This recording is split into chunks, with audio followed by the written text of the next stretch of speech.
Hello, I'm just going to show you today how to approach setting up a drum kit. I've noticed some students don't know how to set their kit up. So if you're right-handed, that means you're also right-footed. So position your stool so that you can play this bass drum pedal with your right foot. And obviously if you're left-handed, you're going to be setting it up so that your left foot is on the pedal, right? Not too far away, that has to be straight up and down. And the angle of your leg here is just sloping down a little bit, okay? You don't want to be too high or too low. All right, next. I'm right-handed, so I'm going to put it on my right foot. We put the snare into position. In there.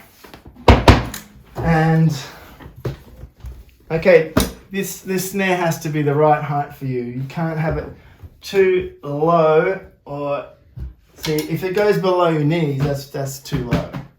You have to have it just a little bit above your knees. And sloping, I've got mine sloping back a little towards me. You can have it a bit flatter if you want, but you've got to watch that you don't hit the rims all the time.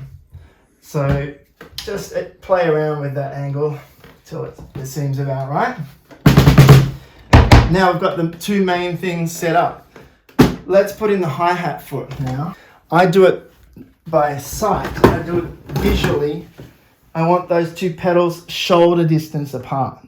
Okay? Some people, I notice they put their pedals in a weird angle like this, or one's too far back. But just have a look. They should be about shoulder distance apart and at a comfortable sort of distance apart where you can put your feet on them like that. Okay, the height of your hi-hat, it has to be, I'd say about probably 10 or 15 centimeters between the snare and the hi-hat. Otherwise, it's going to be hard playing rock beats. You'll be hitting your sticks together all the time. So once again, you don't want this up too high. You don't want that up way high where it's ridiculously high between the snare and the hi-hat. Probably about 10 or 15 is enough. Okay, now we can go and put the toms in. We start with the small one on the left here. So that just goes in about there.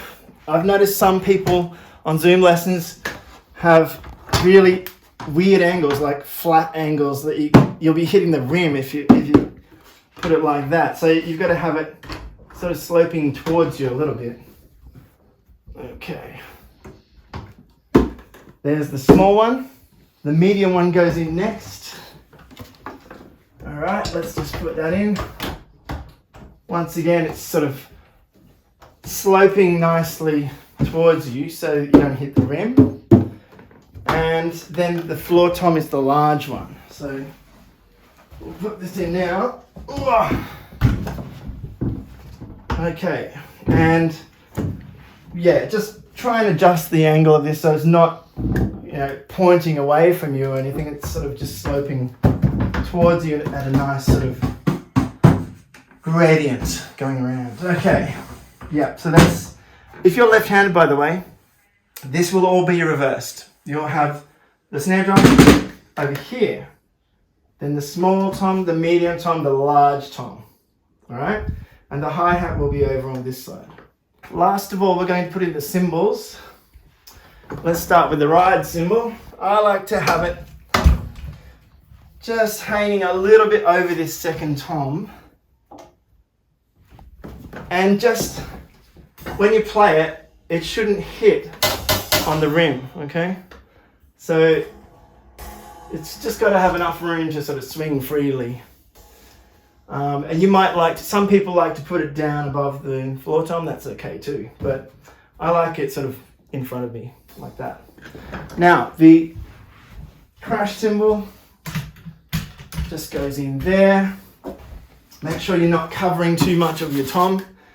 You should be able to hit that tom without hitting the crash, you know what I mean?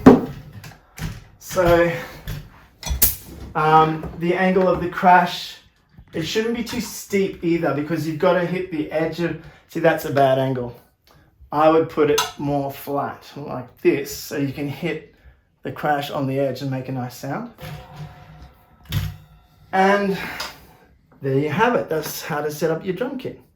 Thanks for watching. Hope that helps. Bye.